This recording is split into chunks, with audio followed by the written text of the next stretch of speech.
Okay, magandang araw sa atin lahat mga kababayan. Saan man panig kayo ng daigdig naron. Dito na naman tayo sa another episode ng ating vlogs, Badong Aratilis po. Pag-uusapan natin ngayon, ito po, no, si Auntie Claire, galit na galit po sa good luck. At pagngiti nito ni BP Sara, grabe po, no, yung talagang hatred. Hindi na lang po simpleng angry, no? Hindi na lang po simpleng galit si Auntie Claire sa mga Duterte, partikular kay BP Sara, namumuhi na po lahat po ng lahat na lang ng gawin, sabihin ni BP Sara, ah, kahit wala na po binibigyan niya na lang ng ibang ibig sabihin, eh. Galit na galit po si Auntie Claire sa good luck ni BP Sara tungkol po sa sakit di umano nito ni BBM. Pag-uusapan din po natin ito po, no, yung paglantad ni Singson kasi siya po yung kinakatwiran bakit ipino-postpone. Ano pa lang po tayo, Ajis, ha? Oh, pinospone po kahapon yata dineklara ni Ping Lacson na postpone. Pero eto po ang ano riyan, eh, no? Yung kicker diyan. Hindi pala. Ewan ko kung kailan. Nawala na po ako sa araw, eh. Pasensya na kayo. Okay.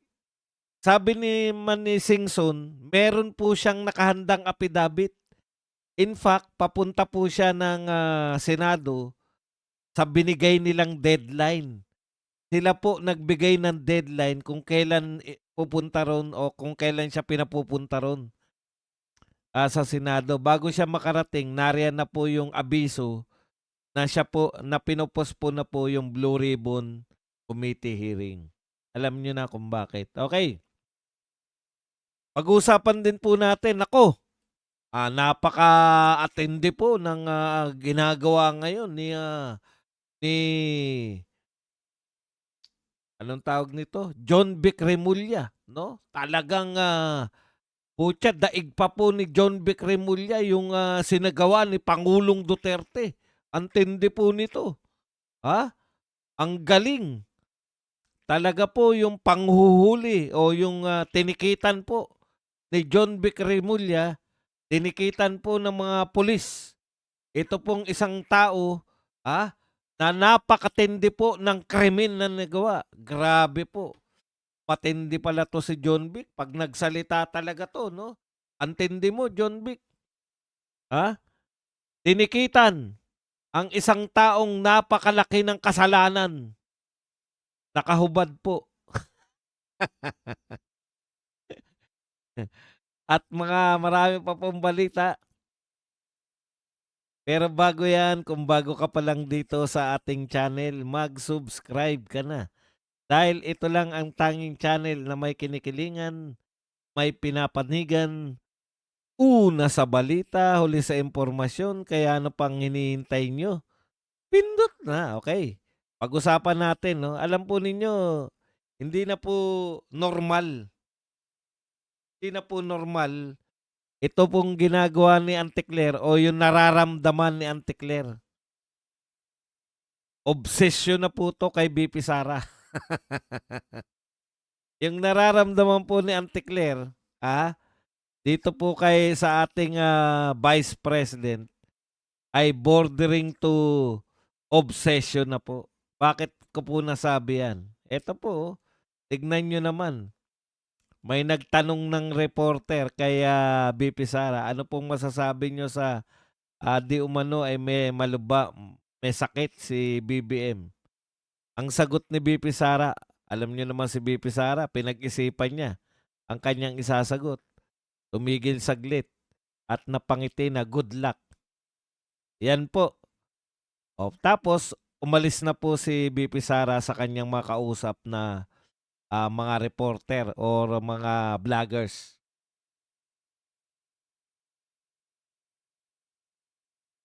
Kung ikaw po, normal na tao, wala lang yun sa'yo kasi ginudlak lang eh. Di ba? Ganun naman talaga tayo pag may good luck. Kahit po kalaban natin, kumbaga, kung hindi po masyadong, anong tawag doon? Yung kung wala kang sasabihin na matino, eh, good luck na lang ang sabihin mo. 'Di ba parang gano'n 'no? Kung wala kang, positibong sasabihin, 'wag mo nang sabihin, 'no? Kung masama rin lang yung sasabihin mo, kaya kinudlak na lang. Kumbaga puwede na sanang palagpasin 'yan ni Auntie Claire, pero hindi po. Nakahanap pa po. Ang problema kasi kay Auntie Claire, hindi na lang po siya simpleng yung nagre-react sa mga sinabi, 'di ba? 'Pag sinabi ni VP Sara halimbawa nung kahapon o nung, topic natin 'to kanina, kanina ba o kahapon? Kagabi. Sabi ni VP Sara, dapat tinatanong natin yung pangulo na kung ano yung nagawa niya para sa krisis. Wala, yun po yung sinabi pero nagawan na po napasukan na ng imahinasyon ni Auntie Claire. Imbis na sagutin po ni Auntie Claire, yan po yung trabaho ng PCO, eh.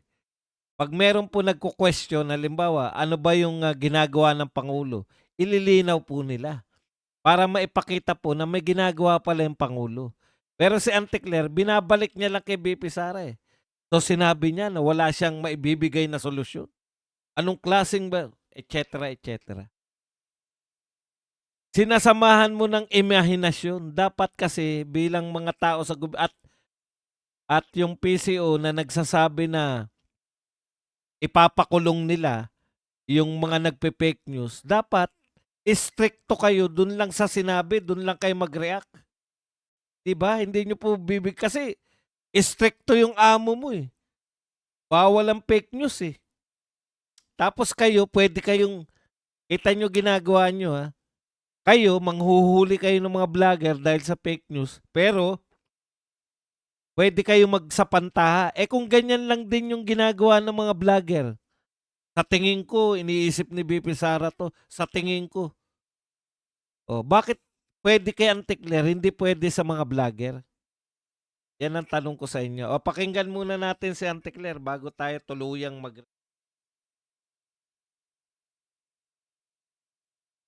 Eto po yung mga pahayag ni Auntie Claire sa kanyang press con. Sagot, Prines-con sagot, pa. sagot, pero makikita nyo sa body language. Sagot, pero makikita nyo sa body language kung ano ang ibig sabihin.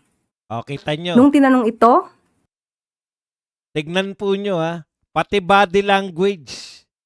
So, hindi na sinasabi ni VP Sara ang binabanatan ni Auntie Claire, body language na lang po. Ha? So, kahit hindi sinasabi ni VP Sara, nakikita raw niya sa body language. Sige, tuloy po natin. na masasabi nating irresponsible, isang irresponsableng tanong dahil walang pinanghuhugutan, walang batayan. Itinanong sa kanya, ano masasabi patungkol sa di umanong lumalalang kalusugan ng Pangulo. Doon pa lang sa word na lumalalang kalusugan, alam natin na walang basihan. Pero itinanong pa rin sa kanya. O, binanatan niya yung nagtanong. Irresponsable raw yung tanong. Hindi, no? Kaya ang nakuha rin natin sa Vice Presidente ay isang irresponsableng sagot. Tandaan nyo, ha, irresponsableng sagot daw. Kasi napanood ko yung kay VP Sara, eh. Sabi niya, irresponsableng sagot daw yung tinugon ni VP Sara. Sige, tuloy mo, Auntie Claire. Good luck. With a smile. At lahat ng sa paligid niya ay nagtatawanan. Yan po. Ano po ang irresponsableng sagot sa salitang good luck? Irresponsable po ba yung good luck? 'Di ba?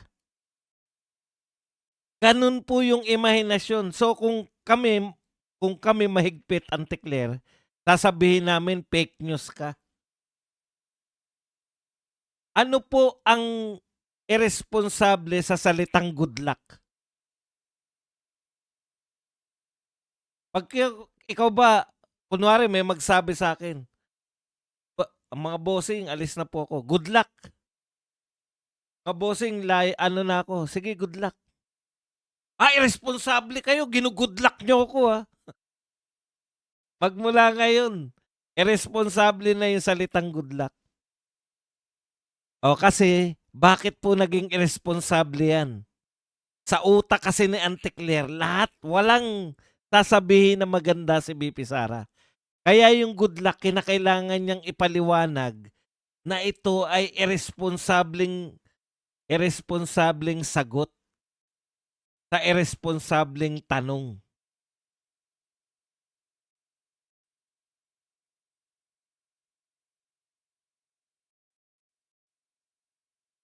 O ayan, pakinggan natin.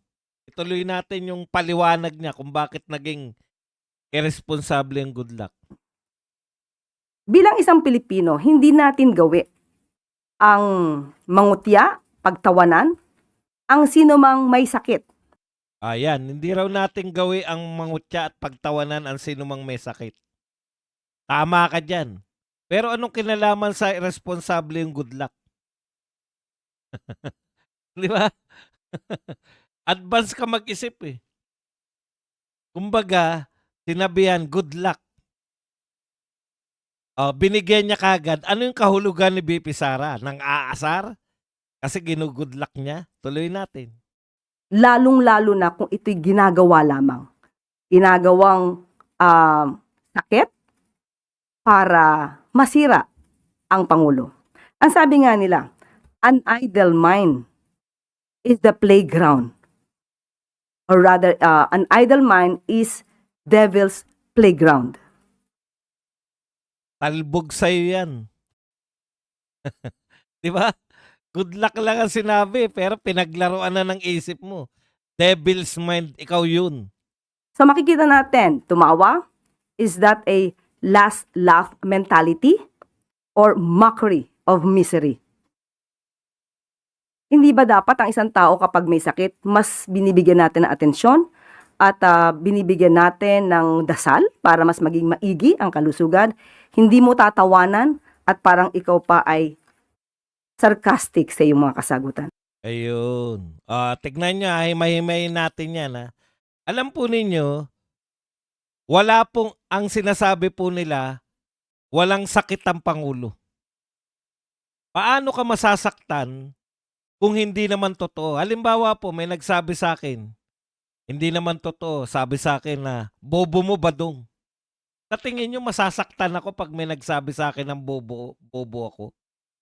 Paano ako masasaktan? Kilala ko yung sarili ko. Ang pagkakakilala ko sa sarili ko, hindi po ako po ay pogi. Bakit naman ako masasaktan pag sinabihan ako ng bobo? Di po ba? Kung talagang walang sakit ang Pangulo na gusto nyong palabasin,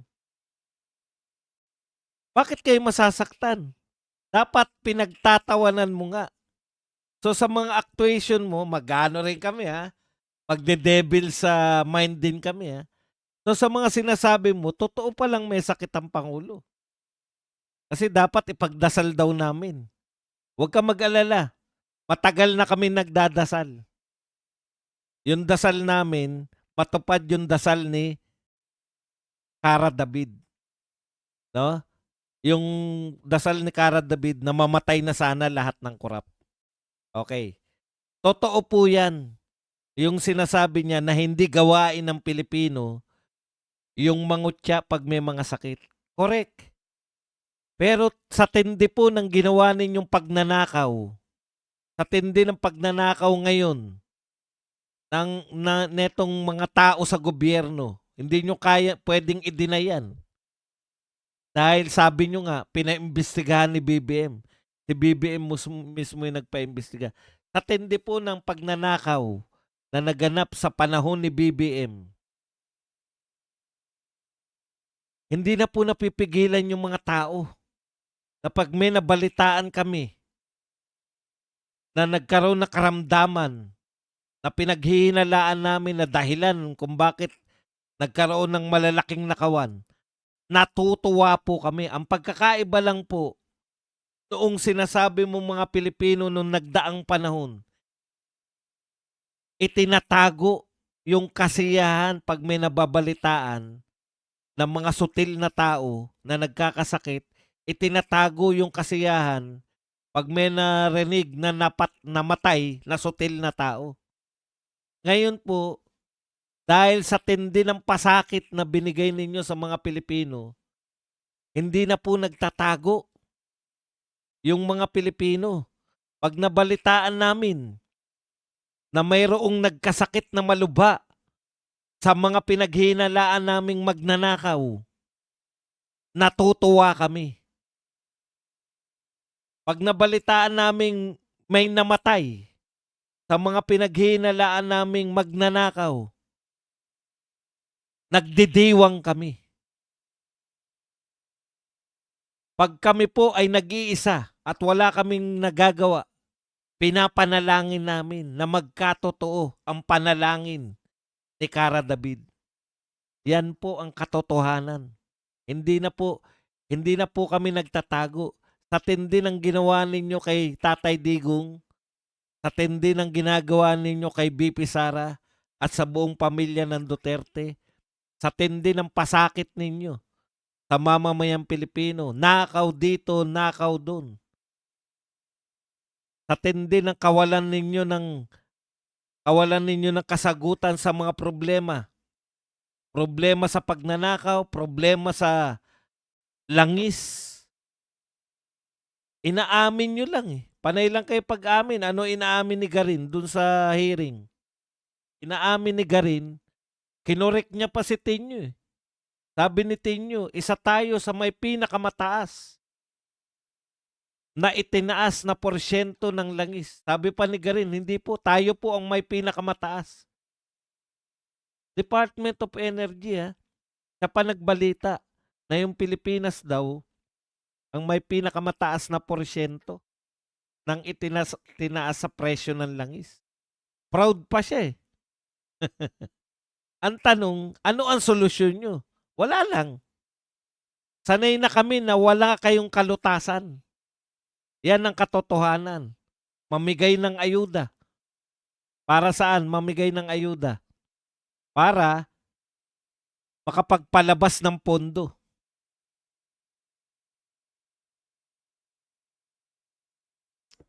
Okay. Ngayon, Auntie Claire, ano man yan, maghahaka-haka rin kami kasi naghahaka-haka ka eh. Ha? Ano yung hinahaka-haka niya? Yung mga body language. Ito, ulitin ko tong parte na saan naghahaka-haka to. Ang sagot, pero makikita nyo sa body language kung ano ang ibig sabihin. Body language lang. Yung good luck, binigyan niya ng body language, pinasama niya yung salitang good luck. Yung sinasabi mo ngayon na dapat yung mga Pilipino, pinagdarasal yung may mga sakit, magbabody language din kami. Kasi dapat, tignan mo Auntie Claire, kung walang sakit ang Pangulo at sinabihan siya ng good luck, tatawa ka lang dapat kasi, di ba? Sa sinasabi mo na dapat hindi pinagtatawanan yung may mga sakit, sa sinasabi mo na dapat yung mga may sakit ikaw na rin na nagbubulgar na may sakit nga ba talaga yung Pangulo? Sa mga actuation mo, sa body language mo, may sakit nga ba talaga yung Pangulo? Alam nyo kung bakit po, napakasimple lang, PCO ka. Mix ang pinalalabas nyo. Sa isang banda, sinasabi nyo walang sakit ang Pangulo. Pero sa isang banda, dapat pinagdarasal natin yung mga taong may sakit. Ano ba talagang katotohanan? Bakit ba pinatatagal natin tong issue ng may sakit ba o wala si BBM? Alam nyo kung bakit nyo pinatatagal? May sagot si Pulong dyan. Ito po ang sagot ni Pulong. Magpapatay-patay ta para mawala issue sa trilyon nga korupsyon ug mali-maleta nga kwarta. Style inutil ug bugokski para makalikay sa krisis. Nakita nyo? Nadadala nyo kami. Dinadala nyo yung usapan kung buhay ba o patay. Dinadala nyo yung usapan kung malala ba ang sakit o wala naman sakit. Ilang araw nang pinag-uusapan yan o linggo na kalusugan ni BBM. Ang dali lang pong tutasin yan sa isang responsableng gobyerno. Ihaharap mo lang yung doktor. Magkakaroon lang po ng tinatawag nating medical bulletin. Yung doktor po ipapaliwanag niya, eto po ang pangulo natin. Wala pong sakit. Malakas na malakas po siya. Kaya po siya namamayat kasi hindi po namin siya pinakakain ng ganto-ganto. Mahirap po bang gawin yun kung talagang walang sakit? Mahirap gawin yan kung may sakit pero itinatago nyo. O again, wala kayong, hindi sa inyo galing yan. Sa body language. Salita mo yan eh, di ba? Kayo, pwede kayong magsuri ng body language. Eh di pwede rin kami dapat. Wala kaming pakialam eh. Ang punto namin, mayroong nakalagay sa saligang batas na kung hindi na kaya ng Pangulo ang mamuno, dapat umupo yung Vice President. O ngayon, tama nga naman. Bakit pinagtatagal? Bakit nyo pinag-aalala yung mga Pilipino? Bakit yung mga supporter ninyo, pinag-aalala nyo? Yung mga hindi nyo supporter, pinag-aalala nyo rin. Kasi naiinip na yung mga hindi nyo supporter eh. Naiinip na. Inip na inip na. Ito po ang pinakamatagal na 6 na taon sa kasaysayan namin.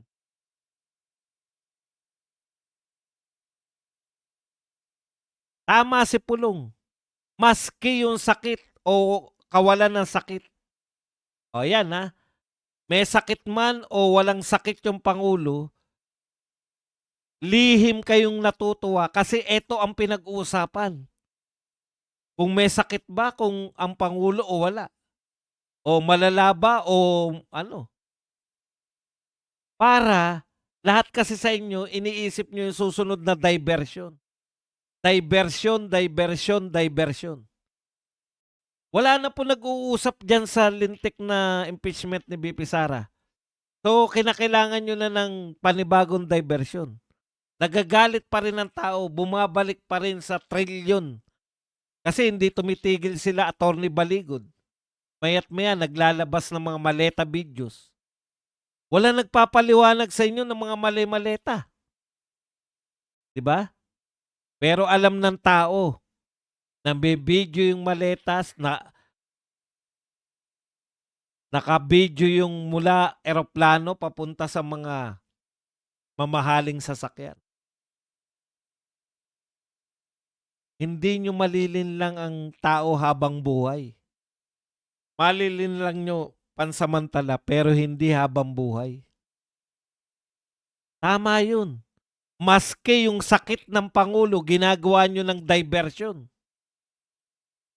Pinahuhulaan nyo. Maganda pong pag-usapan. Lahat ng tao, lahat ng mga vlogger, particular yung mga Duterte vloggers, pinag-uusapan lahat yan kung matetegi na ba, malala ba. Ang dali nyo lang pong linawin yan. Kung gusto nyong linawin. Matagal ko naman sinasabi, sabi ni Antiklar tsaka ni BBM. Matagal na naman namin sinabi, wala naman naniniwala. Ano ba inisip? Bakit pag kayo nagsasalita, wala na naniniwala? Naisip nyo ba yun? Oo nga no, bakit pag kami nagsasalita, wala nang naniniwala? Yan ang pinakamalaking problema pag ang pinuno mo, wala nang trust yung mga tao. Paulit-ulit kayo, di ba? Walang sakit ang Pangulo, walang sakit ang Pangulo, walang sakit ang Pangulo. Pero walang naniniwala. Hindi po dahil naninira yung mga Duterte. Sino ba naman kami? Hindi nga kami kilala sa labas ng mga Duterte group. Wala nga nakakakilala kay Badong eh. Hindi po dahil ang sinisisi nyo, kaya wala na naniniwala sa inyo dahil sinisiraan kayo. Hindi po. Si Tatay Digong, 6 na taon na siniraan. Pero graduate siya sa pagkapangulo na 90s ang approval at trust rating. 90% mahigit. Eto, sa kalagitnaan pa lang, negative na ang trust rating at approval rating. Negative.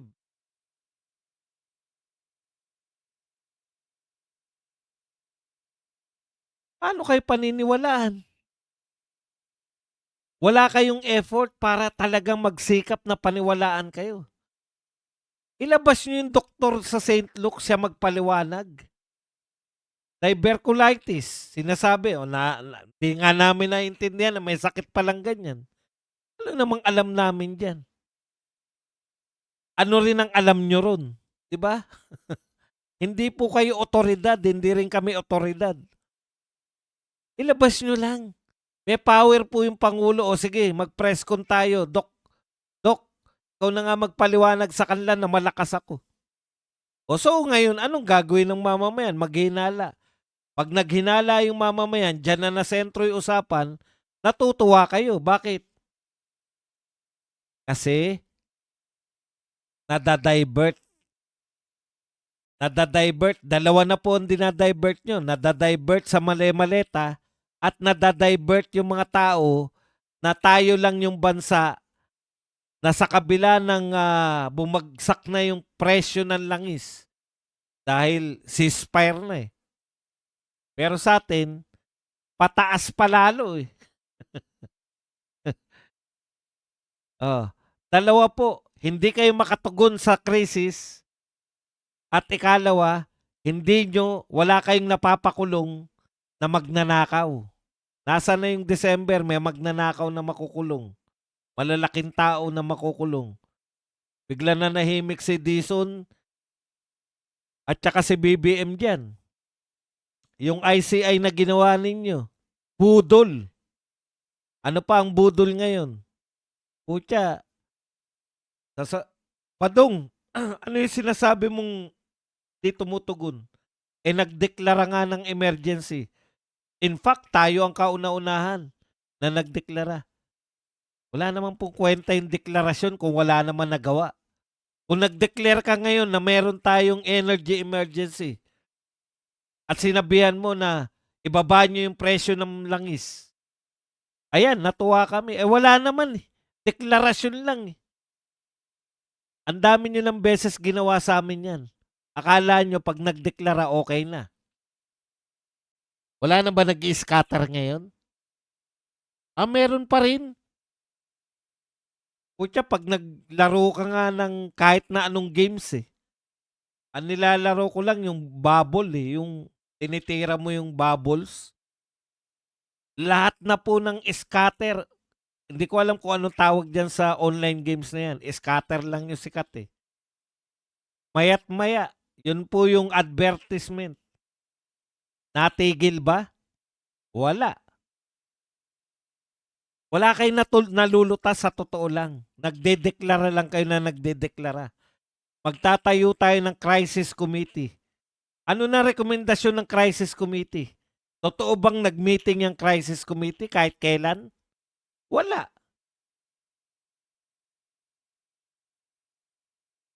Ano pala, fake news pala ako. Bumaba daw ng piso ang presyo ng langis. Tumaas ng 100, bumaba ng piso. Maraming salamat po. Hindi nga rin nila mapaliwanag kung bakit tayo lang ang pinakamataas. Sinabi lang nila tayo may pinakamataas na porsyento ng pagtaas. Alam mo kung bakit? Kami na magpapaliwanag. Hindi nyo kayang pigilan yung mga oligarko na magtaas ng presyo. Takot kasi kayo sa oligarko. Kaya ibalik ang Duterte dahil Duterte lang ang may kakayahang lumaban sa mga oligarko. Walang ibang pangulo na nakapag-PI sa mga oligarko, si Tatay Digong lang.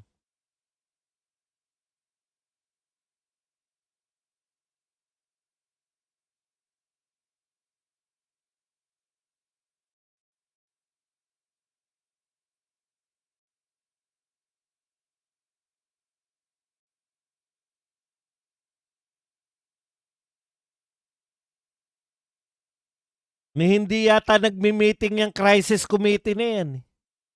Alam nyo kay Tatay Digong, bumuo din ng ganyan, pandemya. Araw-araw. Ang tagapagsalita nila si Bergehere. Bergerehe. Oh. Araw-araw nag-update, 2 beses isang araw.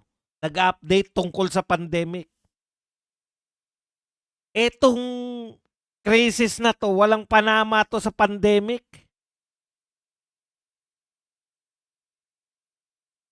Dahil lahat ng Pangulo, nagkaroon ng oil price increase. Pero tayo lang po ang namomblema ng ganito katindi. Tatay Digong, nagkaroon ng gera yung Russia at Ukraine. Halos hindi natin pinansin eh.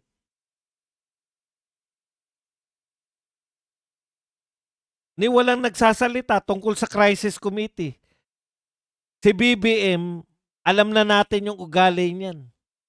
Meron bang crisis? Bumuo tayo ng crisis committee.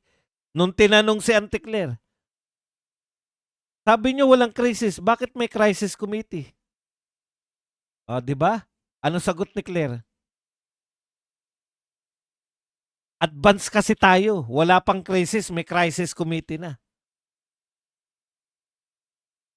Sa talkies. Advance tayo sa talkies. Pero sa totoo lang po, asan yung press conference ng crisis committee? Kailan nag-press con niya mga yan? Ano ang napag-usapan nilang kalutasan? Wala, kasi yung pagtatayo ng crisis committee, talkies lang. Pinagbubulan nyo yung mga tao.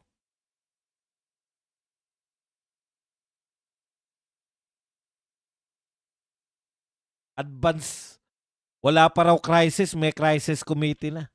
Kung advance tayo okay, wala talaga mangyayari sa atin kung ganyan ang kahulugan ng advance. Ito pa po. Ito pa isang peste. Robredo says, mayoral role more demanding than vice presidency. Naga City Mayor Leni Robredo said local governance has proven more demanding than her time as vice president, citing the constant stream of issues that require immediate action at the community level, from daily disputes to public service concerns. The role brings her closer to constituents, etc. Angal na naman. Mas matindi raw yung trabaho niyang bilang mayor kaysa vice president. Kasi ang utak mo nung vice president ka, sa totoo lang, para ka lang barangay captain. Yung mga trinabaho mo, wala na nga nakakaalala kung anong ginawa mo nung vice president ka. Ganyan ka kawalang silbi nung vice president ka. Imagine, nasabi mo na yung vice presidency, yung pagiging mayor ay mas matindi pa yung ginagawa mo. Mas taxing pa, mas marami ka pang tinatrabaho ng mayor ka kaysa ng vice president ka. Kasi nga, yan po ang patunay nung sinasabi namin noon. Bilang vice president, para ka lang naman talagang barangay captain. Yung mga ano mo, proyekto mo, pambarangay lang. Halimbawa, ano ba mga proyekto niya nung siya ay vice president? Libreng sakay. Pero wala kang bus. Libreng sakay. Aarkila ka lang ng bus. Palugaw. Namimigay ng spaghetting maputla. Di ba gawain lang yan ng barangay captain? Kaya nalula siya Ay, ganito pala maging mayor. Ikaw pala lahat. Paano pa pag presidente ka na? Alam mo, Mayor Leni Robredo, yung mga tauhan mo, yung mga press mo, media, lahat yan, namlansya ka lang headline di ba? Linansya mo lang yung suot na ay damit na isusuot ng anak mo sa graduation. Headline pa. Wala yata kaming marinig ngayon na mga proyekto mo sa Naga na sukat, kuna ng video, sukat. Kung ganyan nga na mga away lang sa mag-asawang ginagawa mo riyan sa Naga.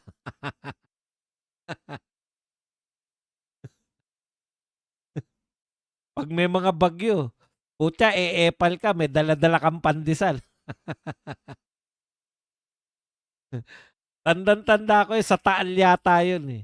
Nailikas na lahat. Alam niyo kay Tatay Digong, nung panahon ni Tatay Digong, bakit yung mga evacuees wala tayong problema, eh. Evacuate agad, eh.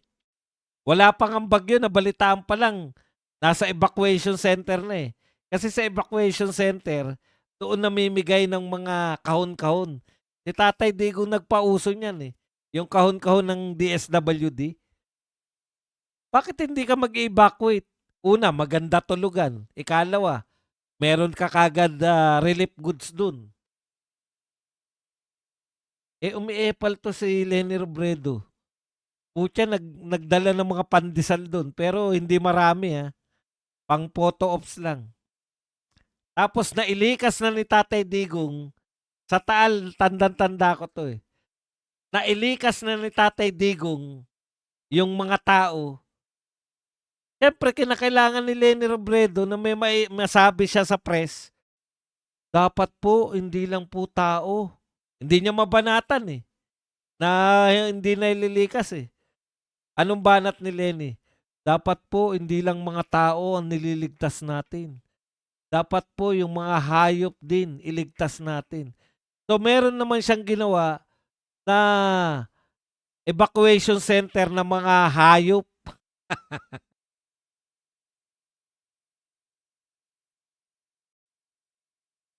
Ganyan si Lenny nakikipag-compete nun kay Tatay Digong, eh. May sona si Digong, magsusona din siya. Ganyan.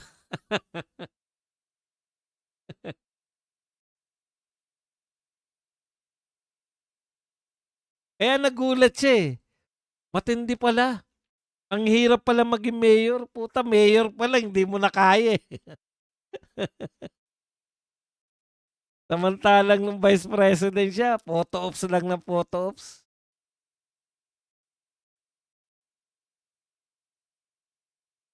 Dapat daw, wala siyang makitang ano, na-evacuate na lahat, eh. Kawawa naman daw yung mga hayop.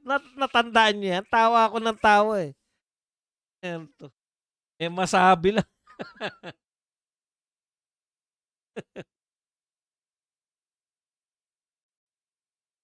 O yan, ngayon naman po, ayan na, umaangal na siya. Ayan, punta po tayo sa iba. Ito po, pinakamalupit ngayon. Umaangal po tong misis. Naghahalo ng semento, tinikitan dahil walang t-shirt. Congratulations sa John Vic. Pwedeng-pwede ka talagang presidente. Presidentiable na presidentiable. Nakita ko yung mga nanghuli, mga de armas pa, eh. May mga mahahaba pa, eh. Yung mga umiikot po na ano, hinuli. Sabi, sabi ng asawa, sabi ni Manang, oh. Ayan nga po, naghahalo. Anong gusto nyo? Mahimatay yung tao habang naghahalo? Sa sobrang init po, kailangan din po yun. Alam nyo, hindi ko na po maintindihan, eh, no? Yung kay Tatay Digong, siguro yun, yun yung gustong gayahin ni John Vic. Si Tatay Digong nga, nagtokhang, eh, di ba? Para siya presidentiable din. Ang pinapahuli niya, yung mga nakahubad, yung mga, alam mo, okay naman yun, maganda naman yung, kasi perwisyo yan, eh, di ba? Ibig sabihin yung mga nakahubad, ipinagpapalagay through their body language. Ipagpapalagay na pag nakahubad ka, ambay yan, naka ano lang yan, bakit ka maghubad, hindi ka desente. Alam nyo katwiran nung asawa? Wala po kami sa kalsada. Eto yung bahay niya, nasa eskinita daw sila. Wala sila sa kalsada, eskinita. Sabi nung babae, alam po namin yung sinasabi niyo, eh. Sabi malinaw, wala dapat sa kalsada, 'di ba? Naghahalo ng semento dahil mainit, normal po 'yun, 'di ba? 'Pag mainit, nakahubad, ayun tinikitan. Kaya okey na. Alam niyo po kung bakit hindi na lang yung mga adik yung paghuhulihin, kasi nga ayaw nila ng ano, eh, 'di ba? Ayaw nila ng, war on drugs, ayaw nila ng tukhang. Kaya tinutukhang na lang yung nakahubad.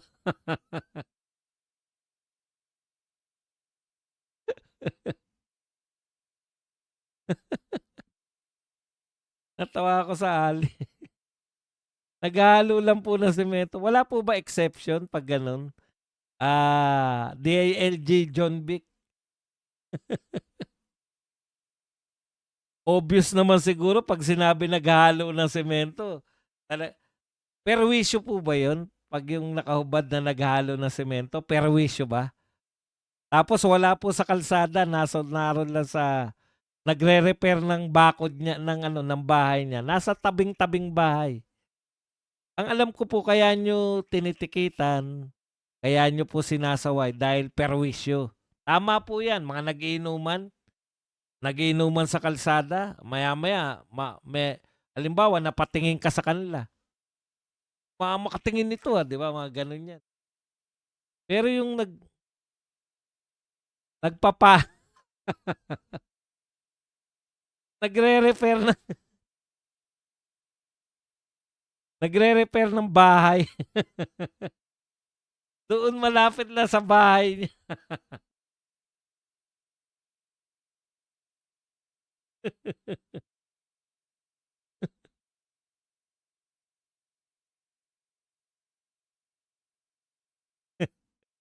galit na galit. Ano raw gagawin nila? Eh, wala raw magagawa kundi magbayad daw sa City Hall. Magbabayad daw kasi may ticket. 'Yan, kayong mga construction, hindi nga construction, eh. Ano lang talaga niya 'yun, talagang gusto niya lang i-repair yung bahay niya. Okey, nakakatawa 'no, pero may bawi po si John Vic, kayo naman 'no, masyado naman kayo. Eto po, ah, eto po sinabi ni John Vic, huwag niyo naman kinakantyawan, presidentiable 'yan, eh. Kanina, si Atong Ang, muntik na naming ma-corner. Nag-operations kami kanina kasi may eyeball sighting sa kanya. Pero we were a day too late. Hindi na namin inabutan.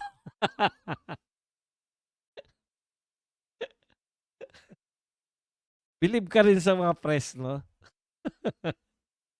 Bilib na ako sa mga media natin. Di ba? Putya,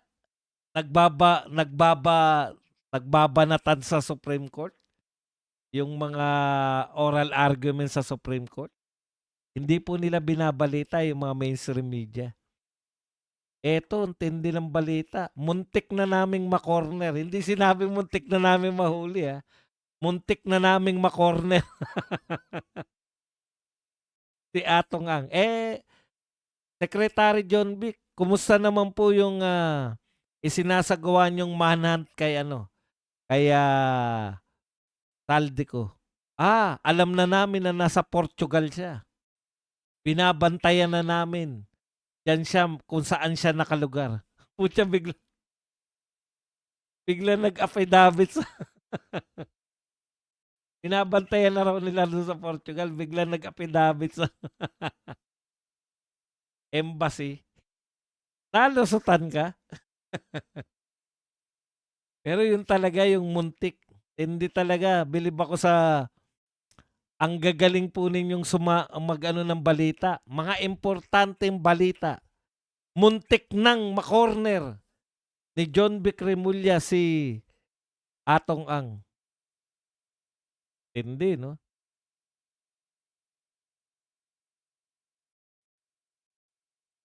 Pero may nahuhuli naman. Yung gagawa ng bahay niya. Ito po, may paparinig uli ako sa inyo. Pahiya po 'to. Ewan ko, sa binabalita nila, parang pinalalabas nila ito si Adolf Ascuña. Pinalita natin 'to kahapon, na parang okay lang sa kanya na sabpina. Yung kahapon, balita natin, maganda talaga video yung pinanonood mo kasi yung binabalita nila mula sa video iba. Hindi naman pala pabor si Ascuña na magsabpina kayo. Eto po, si Ascuña na po ang pakinggan. Mahirap po pagka balita lang sa media, Mahina pala yung sounds natin kanina. Eto po, pakinggan natin. Tinatanong po siya ni Pinky Web. They were alleging that the hearing is already on a fishing expedition. Just to follow up on the subpoenas that were issued, do you see anything wrong with any of the subpoenas issued by the House Justice Committee? Eto kaya nagtatanong ng ganyan si Pinky Web, mayroon nakikita ba kayong mali sa pagpapasabpina? Ang buong akala niyang isasagot ni Ascuña, walang mali sa sabpina. Pero eto po yung sinagot ni dating Justice Ascuña. Or there's a limit to what they can subpoena. Essentially, they should not try to improve the evidence submitted by the complainants. Essentially, dapat hindi nila ini-improve yung ebidensya na sinabmit ng complainant. Stick to ano lang dapat. Yung kung ano lang po yung ebidensya at hand. Kung ano lang yung na-receive nilang ebidensya, yun lang dapat yung ebidensya nila. Kaya yan po yung limitasyon daw ng subpoena. Tuloy lang natin si Justice Ascuña. They should examine what are the evidence submitted by the complainants. If they go beyond that, that's fishing expedition already. Ang linaw po. Ang i-examine lang dapat nila yung sinabmit na ebidensya ng mga complainant. Ewan ko po kung bakit po yung ibang press sinasabi daw si Ascuña na okay lang daw magpasabpina. Sabi niya ang linaw mula sa bibig. Ang pwede lang hindi po pwede. Dapat daw ang ini-examine lang. Ito po yung sinasabi ng mga abogado ni BP Sara noon pa Ang ini-examine nyo lang dapat,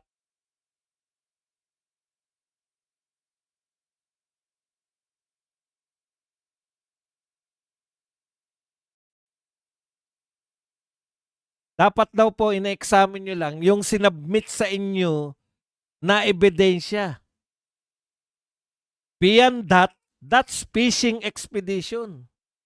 So kung magpapasabpina kayo na wala po dun sa sinabmit ng complainant, fishing expedition na. Bawal po yan. Wala pa po ako naririnig na retired Supreme Court Justice na nagsabi na okay lang yung ginagawa nila. Diba? Bakit hindi kayo nag-i-interview ng mga... Eto kasi kaya in-interview to ni Pinky Web. Akala nila kakampi nila to Hindi nila alam justice yan. Mahilig yan sa tumingin ng batas. Tuloy po natin ng konti. So, the incumbent the complainants to submit this evidence rather than to use the powers of the Congress to gather evidence that they don't have. Okay, it is incumbent to the complainant. Kinakailangan daw po yung complainant, meron siyang ebidensya pag nagreklamo. At hindi siya dapat umasa sa Congress na sila yung maghagilap ng ebidensya para sa kanya. Ang problema kasi, Justice Ascuña, pinaikot sila lahat ni Laila de Lima Huwag muna natin pag-usapan yung ebidensya dahil wala pa tayo dyan. Darating tayo dyan. Pumoto muna tayo ng sufficient in substance, sufficient in form, sufficient in grounds bago natin talakayin yung ebidensya. Ano pala balak ni De Lima? Gagamitin niya yung committee para makakuha ng ebidensya. Siya na complainant, member pa siya ng committee, gagamitin niya yung committee para